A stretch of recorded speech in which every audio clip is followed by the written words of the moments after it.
Hi everyone. I have Slim on the line, and he wants to and catch us up to date on some chemtrail formulas and all kinds of different things he's discovered. And so please tell us about it, Slim. Yeah, Gary, and howdy viewers. How y'all doing today? I just wanted to touch on what Sue had to say about the chemtrailing, the things that I've been knowing, and I do try to pass this along to different people. But being that the subject was brought up on your channel today, I'd like to further educate people on it. These things have been going on for several years, and the government has, I believe it's the military mostly, has patents on almost all of these apparatuses and these formulas that they use.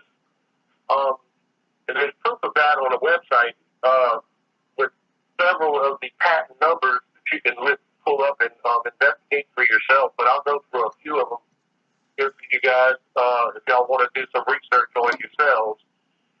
But it's an extensive list of patents, and it's for anyone doubting the existence of the phenomenon of geoengineering weather modification. Please take a minute to read through these extensive list of patents from America on equipment and process used in just such programs. The evidence is clear. United States Patent and Trademark Office, the first one that they have listed here is patent number 1338343 of April 27th, 1920. Process and apparatus for production of intensive artificial clouds and falls or mists. Then, but I'm just going to skip down a few. I'm not going to take a whole lot of time, and people can go to this site and review all of them if they'd like to. Patent number 1892132, December 27, 1932. Atomizing attachment for airplane engine exhaust. Let's see. Here's another one right here. 1957075, May 1st, 1934. Airplane spray equipment. 2097581, November 2nd, 1937. Electric steam generator, referenced in 3990987. Let's see. Number 2582678, June 15th, 1952. Material disseminating apparatus for airplanes. 2591988, April 8th, 1952. Production of TiO2 pigments, referenced in 3899144.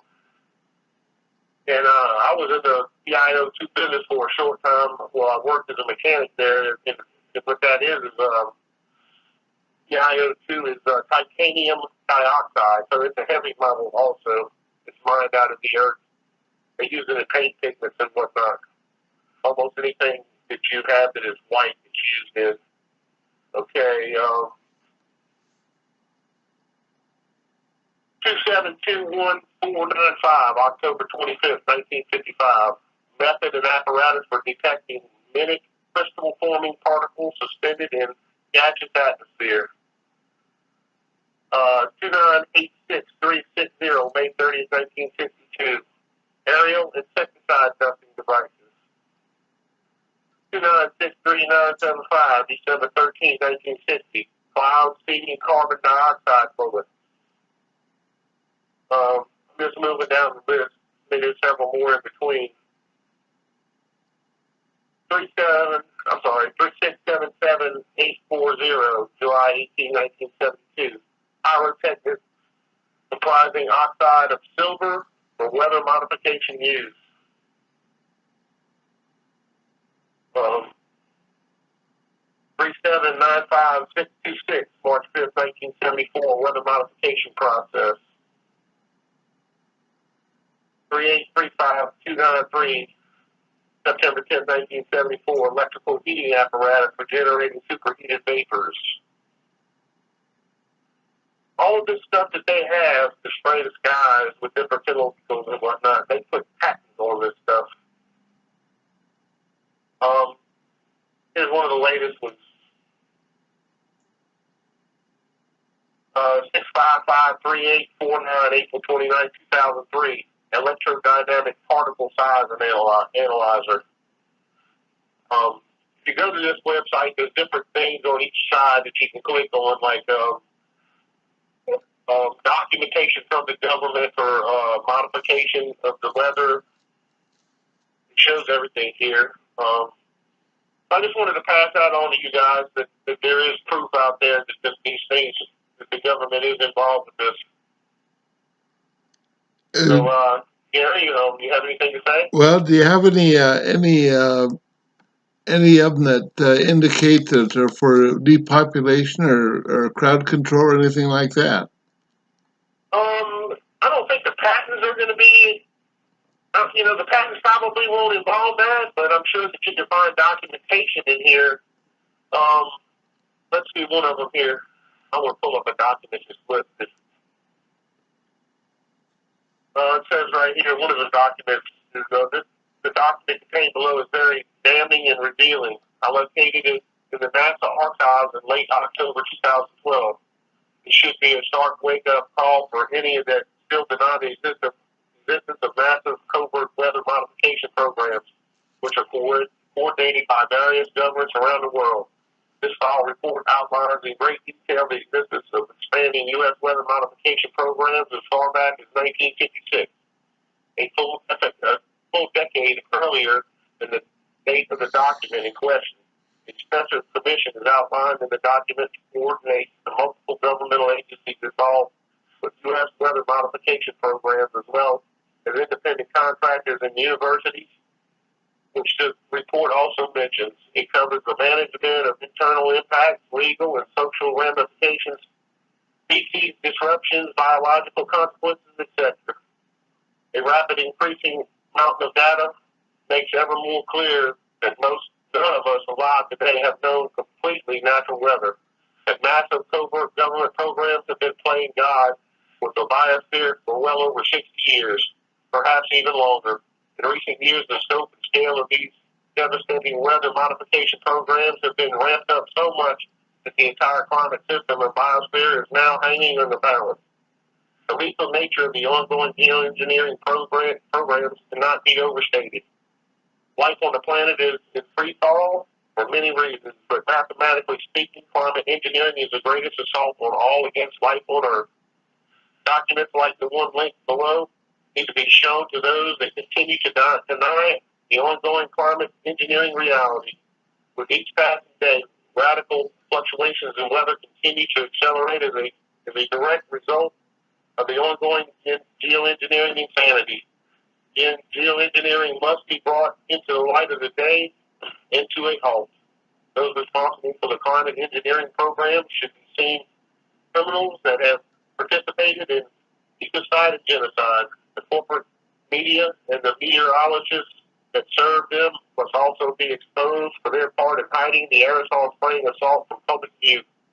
Each and every one of us are needed to assist in the most critical effort to reach critical mass of awareness.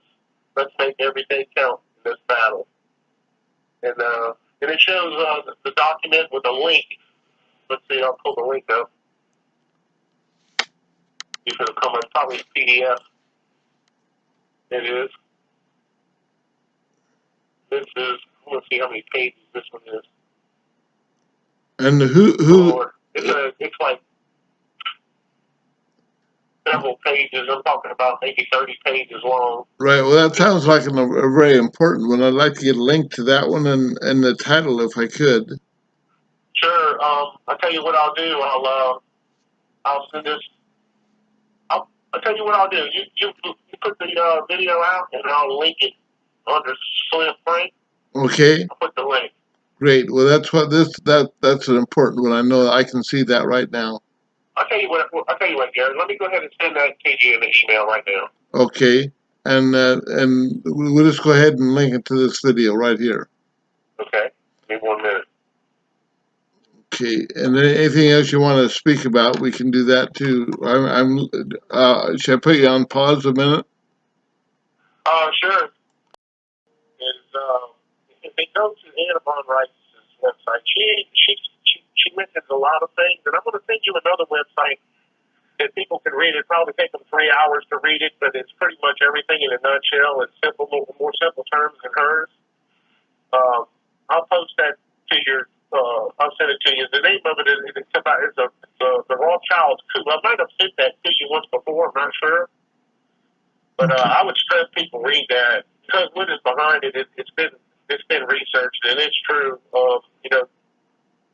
From what I can see, I've done several hours of researching and checking out the acts and laws, like the Act of 1871, when the United States was corporatized and they rewrote the Constitution, the birth certificate fraud, the Act of 1913 with the Federal Reserve Act, the Trading with the Enemy Act, where all four nations are enemies to the United States, but the United States is actually its own city-state. So that means the people of the states are their own enemies. It's crazy, how it's written. It's written to where you don't really understand it, but once you figure it out, you'll realize that the people are actually the enemy of the government. Well, the government claims the people to be enemies of them. Right. See? And it just goes on and on and on. But the majority of the people they don't understand it because it's written by attorneys that twist and turn words to make it to their benefit, you see. Right. But anyway, you got to spoon feed people, Gary. I try to tell people this all at one time, and they're like, "Man, you're out of your mind." Right. Okay. Well.